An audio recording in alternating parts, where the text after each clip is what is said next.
Well, you're very welcome to the Betfred Boxing Show with myself, Don McGuinness, and Anthony Crolla, as ever. Now, Anthony, we're back in the studio. We are in the home, Media City, but we have been remote, of course, for a few weeks. We've been in a tour of the north, really. Liverpool, yes. Bolton, Leeds, it's all been going on, but it's good to be back, isn't it? Of course, it's good to be back here with the team in Media City. Yeah, it's good.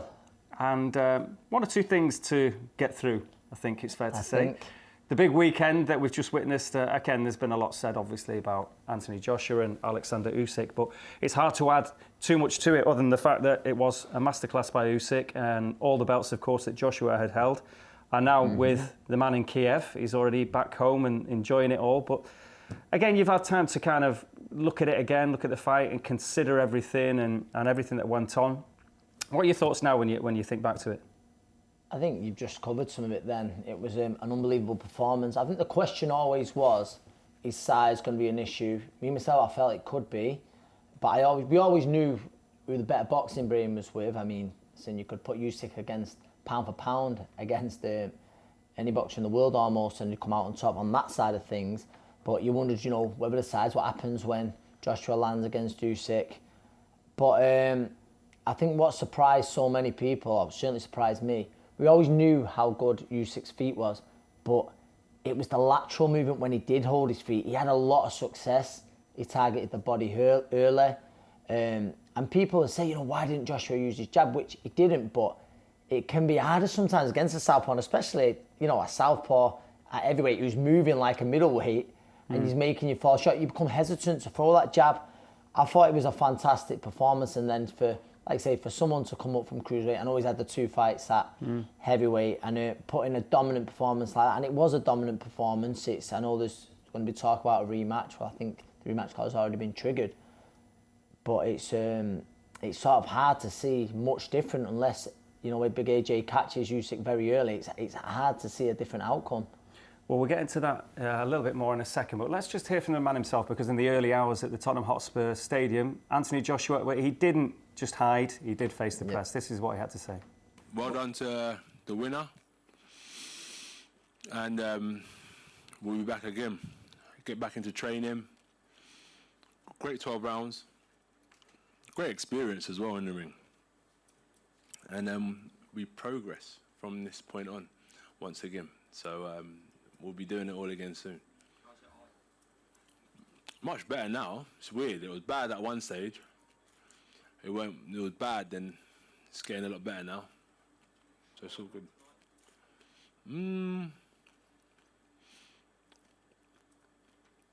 What went wrong? Just taking a loss, but we'll get it right. Probably in the 9th. From the 9th, I couldn't see in the 9th round. Couldn't see anything really. Like, my eye was shut. But it was a good experience because, in adversity, you just got to learn to control yourself, stay on top of things. So when I couldn't see anything, it's the first time it's happened in a fight. So I was thinking, all right, cool, this is the first time my eyes closed up in a fight. I can't see nothing. I'm looking at a one eye kind of thing. And but it got better as the rounds went on. Good pace, and we'll be back. Do you want the rematch next? 100%, 110%. I'm ready to get back to training.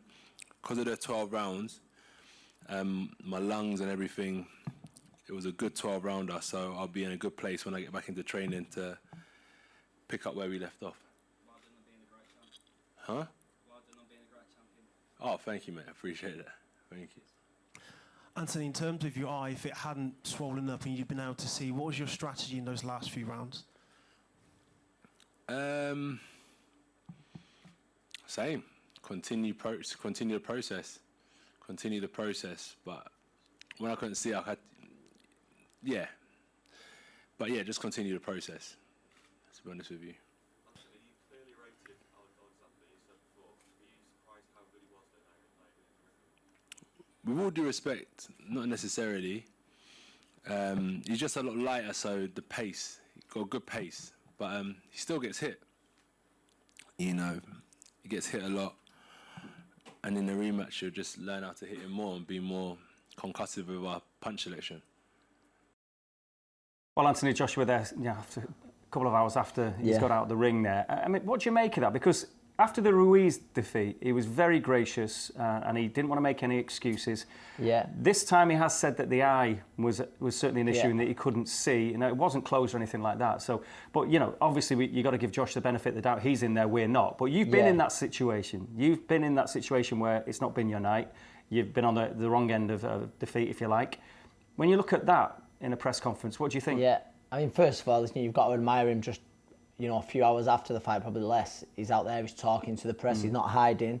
I think the only thing, and I wouldn't expect him to have the answer when, I think one of the journalists said, do you know, what was the plan if the eye didn't go? Yeah.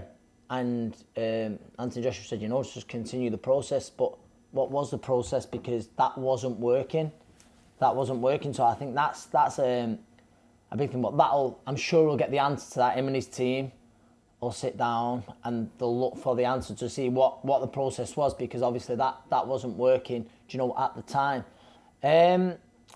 Like I say, you've got to admire him for coming out and facing the press straight away. I think it's a brave thing to do. I think it's the right thing to do, but there's a lot who wouldn't have. So, you know, fair play to Big AJ for doing that. He said there as well, the rematch is 110%. Yeah. He wants it, he's jumped in there. We understand that the wheels are in motion, that's going to happen. It's an easy question. I think we all would say the same thing. What does he do in the rematch then? Yeah, if he's going to get his arm raised?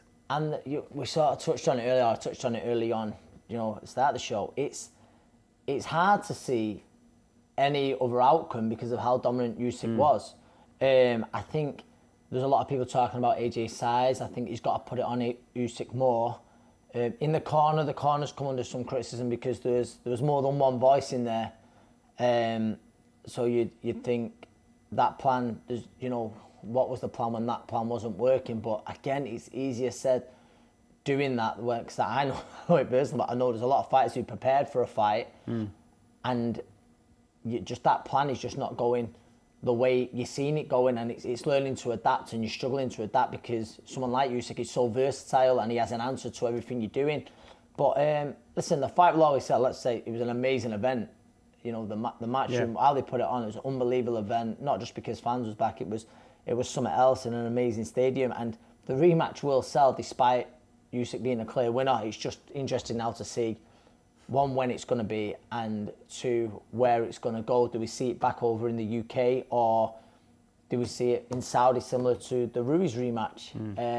They're all questions we're going to have to wait to find out the answers. I suppose a simple way of looking at it is that if Joshua was to look at maybe a Klitschko and what he used to do in terms of with his size advantages, he used to lean on people, hold them, bully them, use the power, try and drain the smaller fighter. Josh gave Usyk too much respect. Eddie Hearn said that as well, didn't he? Yeah, and I think that was always, I think, the worry, you know, when him coming in a little bit later, surely he's not going to try and outbox Usyk, and that is sort of what he tried to do at times, and you would have never have picked AJ to come off first best, trying to outbox, you know, a master boxer like Usyk. So you would think, he's got to be more physical. He's got to make that size kind of, like say, even sometimes be a bit ugly, leaning on him, looking to take the legs away a little bit from Usyk, which is a huge part of his game.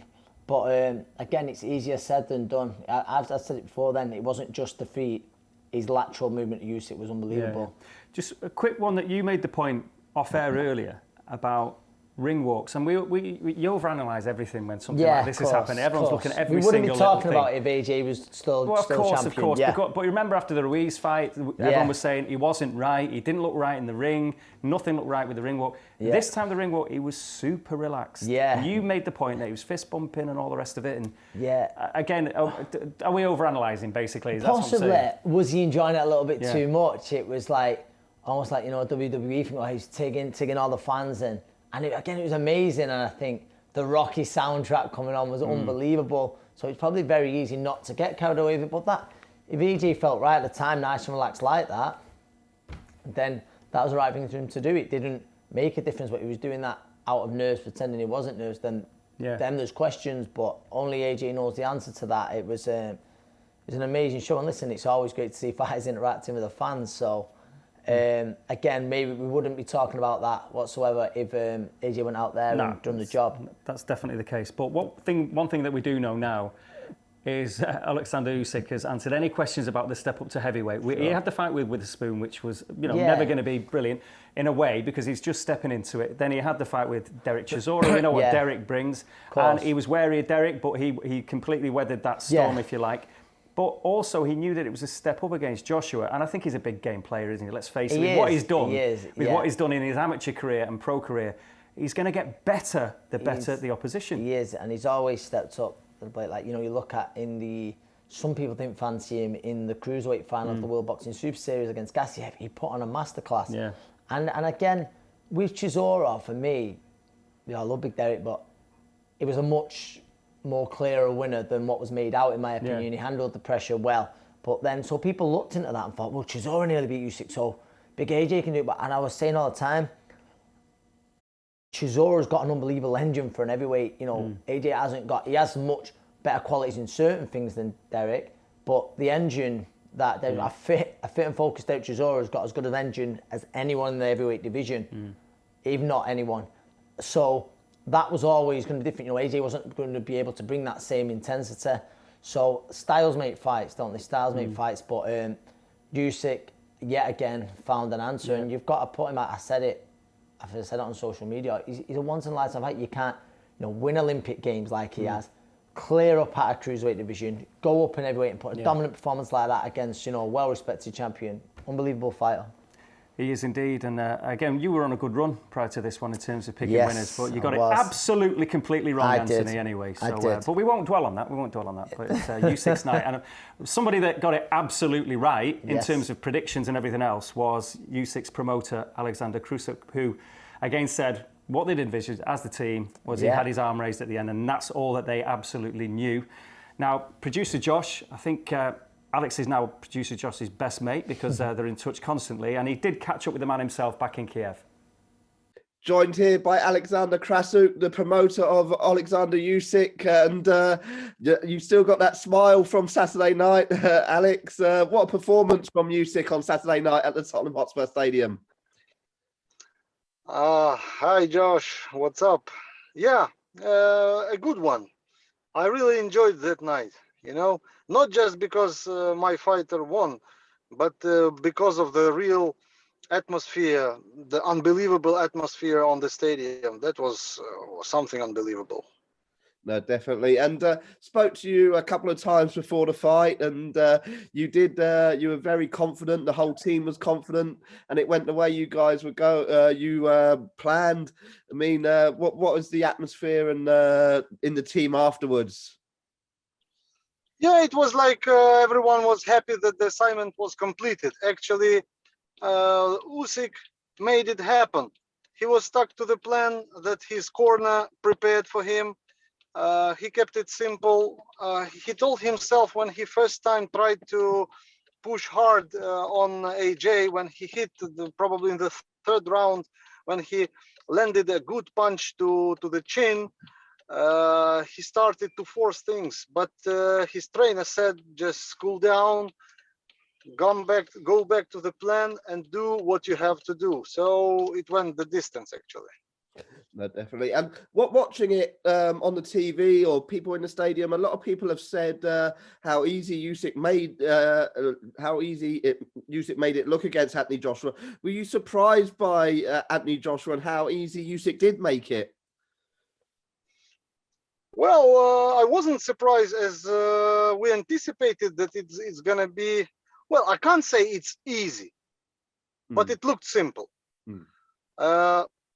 AJ wanted to overbox Usyk, which is impossible. Not for AJ, neither for AJ, nor for any other heavyweight in the world at the moment.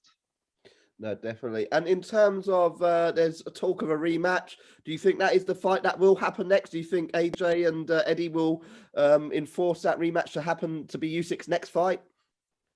As of now, according to my understanding and knowledge, they have already activated the rematch clause, and they want it. As AJ said it right after the fight when the result was announced. So he said, yeah, we'll see you again, the rematch.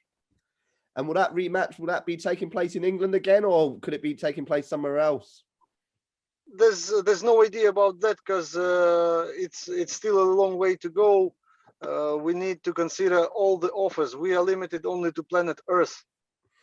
A very I like that link with the U6 ring walk, the space theme on Saturday night.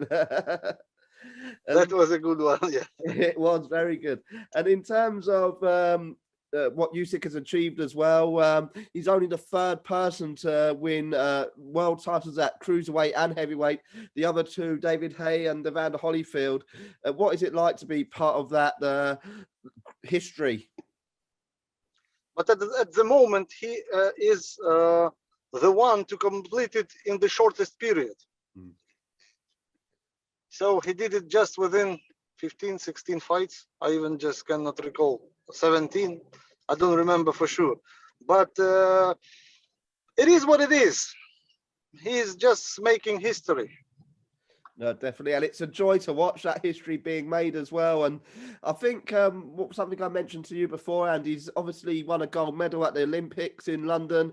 He's fought the likes of Tony Bellew and Derek Chisora in England as well, and now Anthony Joshua. And the crowd, like, there was a bit of booing when he came out, but there was a lot of fans who cheered for him when he did win, and there's a lot of people behind him, not just in Ukraine but in England as well, and a lot of fans of Usyk. Fans of the UK are just amazing. They are not like cheering for their compatriot. They are cheering for skills. They are cheering for boxing, for sports itself. So as long as Usyk performed a brilliant performance boxing-wise, everyone supported him. And what I like about English fans is that they understand boxing. They see what is happening, and they support the fighter who is better, who performs better, and that is something unbelievable. Definitely. And with the rematch, are you expecting anything different from Anthony Joshua? Obviously, Eddie Hearn's talked about the Ruiz fight and then the rematch. I know Ruiz went off and he binged on fast food after he won that world title. That's something that Usyk is not going to do. He's a constant. He's an excellent professional. He will stay in shape and he will just get better. Usyk. Is there anything that Anthony Joshua could do to win those titles back, or is it just going to be the same outcome in the rematch? I think if I were his advisor, like in his team, I would advise him to stay on his advantages, like size, like power, weight, reach, all those things that helped him in the past. Because he will not make it within 4 or 5 months. He will not learn how to box. It's impossible because it's a matter of, I don't know, of years, of tens of years, of a long time. And you cannot become a boxer just because you want it and you are training hard for 6 months. It's impossible. But he is a wonderful puncher. He is a good fighter with huge heart of the warrior. And you know what I felt? I was very happy for Usyk's victory, but I regret that AJ lost because I respect him so much. He's a hell of a fighter. He's like a wonderful man, a personality. Like sometimes when things like that happen, you cannot feel happiness for him, but I felt happiness for Usyk. Definitely. And with the rematch, the outcome, you laid out your strategy and Usyk's strategy with Michael Buffer's going to announce, the referee's going to lift Usyk's arm as the winner, and that's going to be the same outcome when they fight again in 6 months' time? Not yet determined. It's still some time to go, and when we get closer to the event itself, then information gonna arrive. Fantastic. And of course, we have got another big heavyweight fight in a couple of weeks' time. Deontay Wilder versus Tyson Fury. Who do you think will be the winner of that one? And does Usyk have a preferred opponent that he would like to fight out of those two? Well, he wants to complete all 4 belts. So for him, the winner is the one he will be forcing for. But myself, I can't say I think. I can say I feel, and my feeling says that that the Fury will not be successful that night. That Deontay Wilder gonna win that fight within the distance. And if the Joshua rematch happens for Usyk, if Deontay Wilder, whoever wins out of Deontay Wilder and Tyson Fury, could we see Usyk fight the winner of Deontay Wilder Tyson Fury next year? The whole world will be leaning for that. So all of us will be working hard to make it happen, because that's going to be the fight of the century. No, fantastic. And it will be great to finally have a unified world heavyweight champion of the world. And hopefully it's your man, Alexander Usyk, who brings smiles to people's faces. Is a great character and a great world champion at cruiserweight and now at heavyweight as well. Right. This kind of personality doesn't happen often in boxing, not just in boxing, but in sports. We need to enjoy this time when Usyk is active in sports. Well, Alex Krassyuk, very, very happy. And again, yeah, Josh is big pals with him now. You can see that. You can see the respect between the two in that interview, can't you? You can see it's mutual, and I'm looking forward to the whole Betfred team being invited out to Kiev. Invited out to Kiev for a night out with the boys. Yeah, and should be good. Many interesting things in there as well when he was speaking to Josh. I mean, I like the fact that he was saying that, it wasn't, he said it maybe not easy, but he made it look simple, which is kind of right, isn't it? He did, yeah. It was like I say, it's never easy when you've got someone with a punch power of Anthony Joshua in there, but he looked very comfortable in there. Yeah. Also, can't get over the UK fans, which is good to hear, which leads us on to where we might see the rematch, I suppose, because Usyk, again, as touched on in that interview, he's got a massive fan base here, let's face it. Boxing fans are watching him and watching your old mate Lomachenko when he's boxed here. And again, boxing fans are always going to love these two, aren't they? Usyk. I wasn't there on Saturday, but I remember Lomachenko fighting. Luke Campbell got a great reception.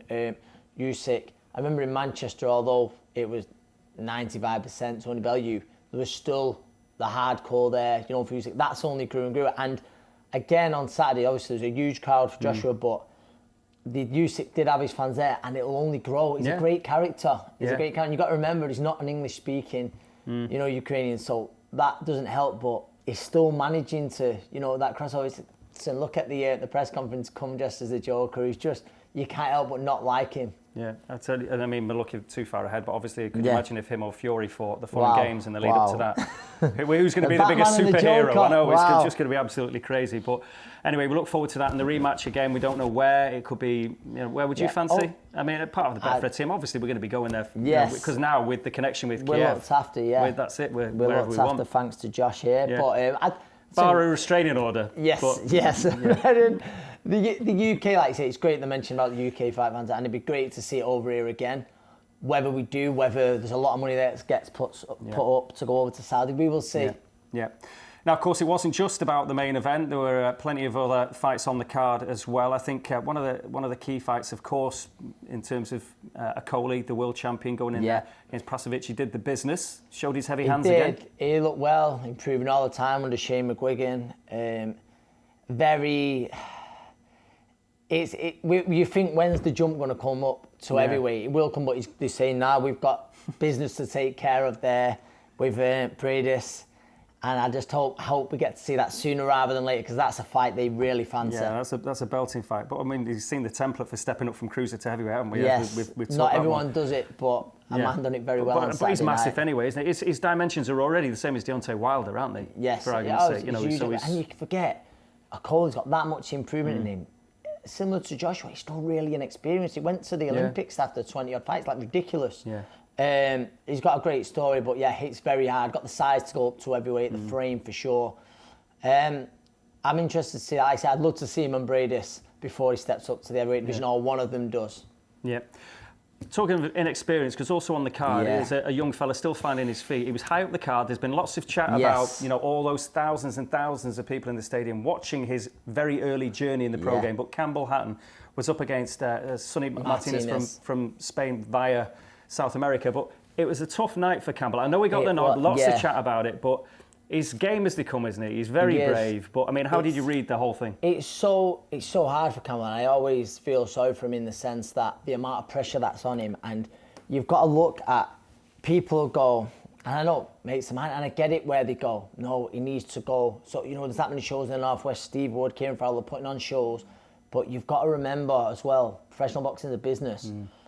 Campbell, I don't know what, he'll be getting paid, well for someone with his inexperience. He'll be on sponsorship deals where he's also getting paid well. You're only going to get them on the big shows. Yeah. Do I think he should have been on so high in the card? No, I thought it was a really bad decision. I thought it was a terrible decision to have him that high in the card. There's always going to be criticism, but I just believe, he's got a great family team on it. I just believe, the amount of pressure with him, I feel sometimes they've got to try and do as much work away from the camera as possible. But again, probably contradicting what I've said there, when there's a lot of sponsorships and stuff like that around it, they don't want you there. They want you on those big shots. So it's hard. Listen, regarding the fight itself, I believe that Campbell had showed improvement the last few fights. Saturday night, there's no doubt about it, wasn't his best night whatsoever. In a lot of people's opinion, he was very fortunate to get the decision. He can come back and he can improve that. I don't believe go out there, get an immediate rematch. Don't do that. Forget what everyone else has got to say. Have a few learning fights and then come back to that fight and then put it right. When I say put it right, you got the decision, but, do it in much better fashion. Yeah, and he's in there, doing the business. Yeah. He's showing that he's certainly got the guts for the task anyway, hasn't he? So he's going to give it a go. But lower down the bill, it was a return of your pal, your long-time stablemate, and we said it again. 12 stone seemed ridiculous for someone who's 6'3" and massive anyway. But we saw Callum Smith last time out against Canelo, so it's been a while. He came back at 175, got in there against Manny Pacquiao, had a good record. He took Bivol all the way. And then he goes and absolutely sickeningly sparks him out early on. It was a horrible knockout. It was a horrendous knockout. But from Callum's point of view, in terms of growing into that weight, well, he looks like he'd go further anyway, couldn't he, with the size of him? But he must be so pleased with the way it worked out. I think he's got to be. I mean, listen, Castillo, you'd been in there with your Bivol's gone the distance. Yeah. So that was a nice statement for Callum to do, and obviously in the manner that he'd done it.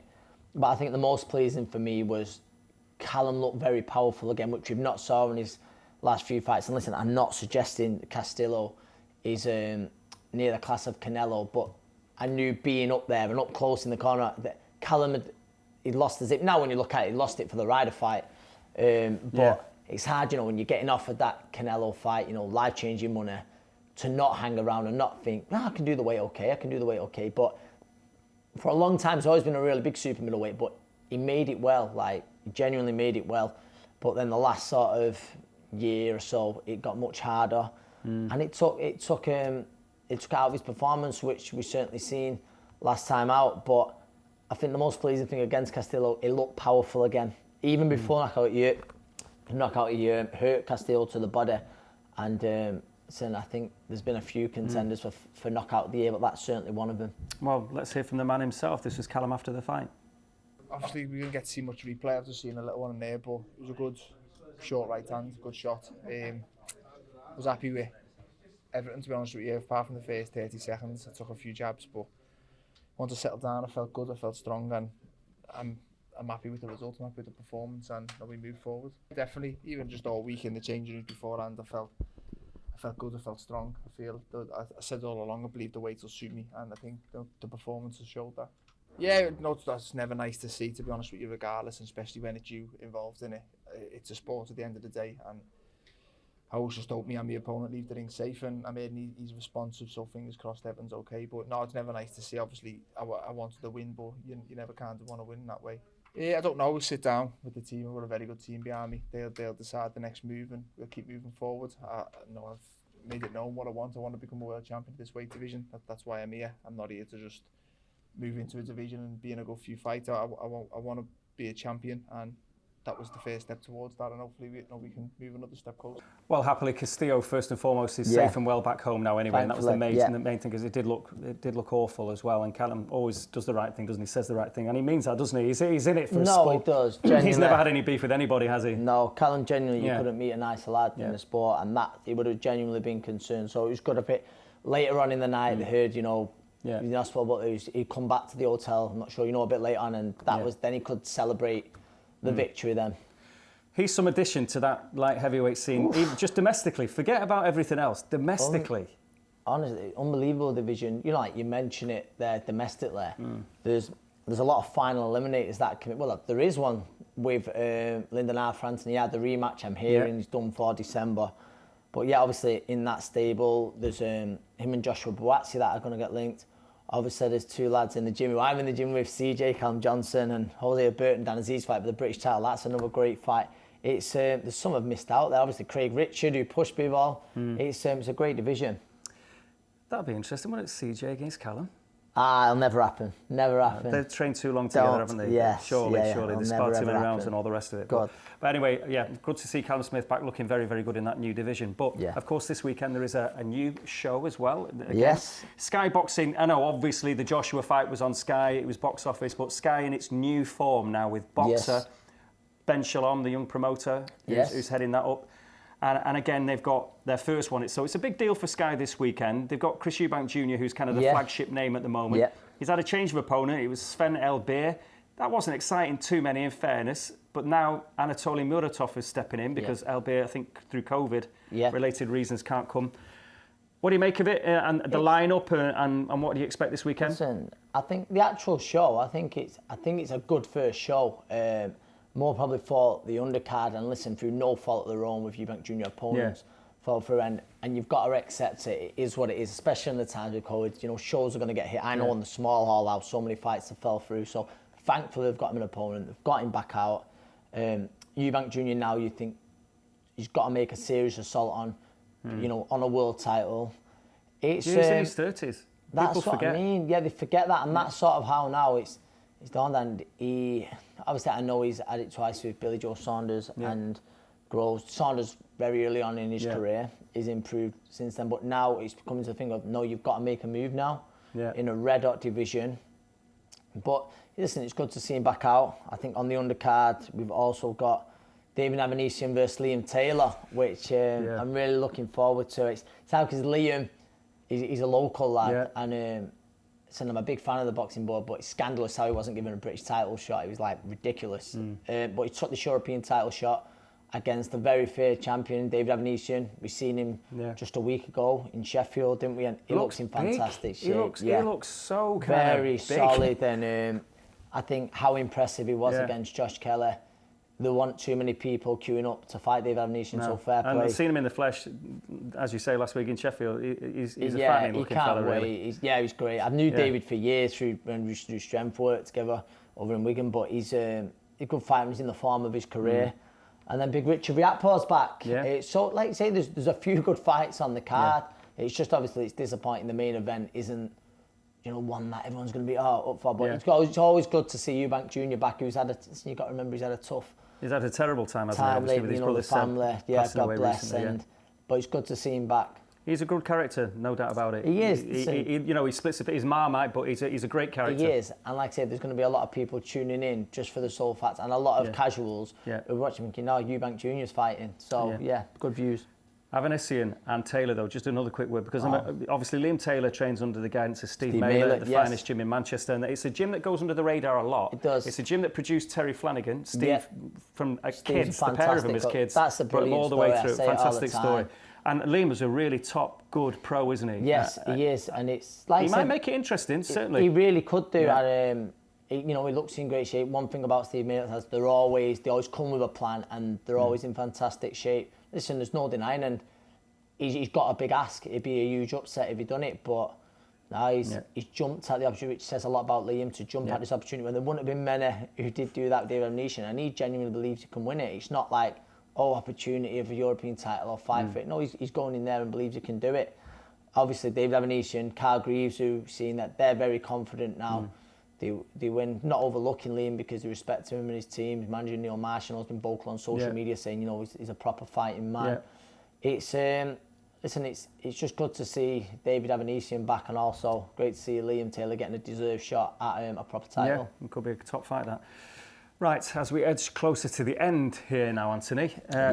Some news, of course, that we kind of knew it was going to happen. I think it'd been hinted at, but it's official now. Manny Pacquiao is walking away from the boxing ring at the age of 42. He's only had the 72 professional fights and conquered about 57 different weight divisions. I mean, his story is insane, really, isn't it? Unbelievable. It's all-time great. It's scary what he's done. You know how he's gone through the divisions. Look at some of the names, you know, on his on his record. Yeah. And some of the fights he's been involved in.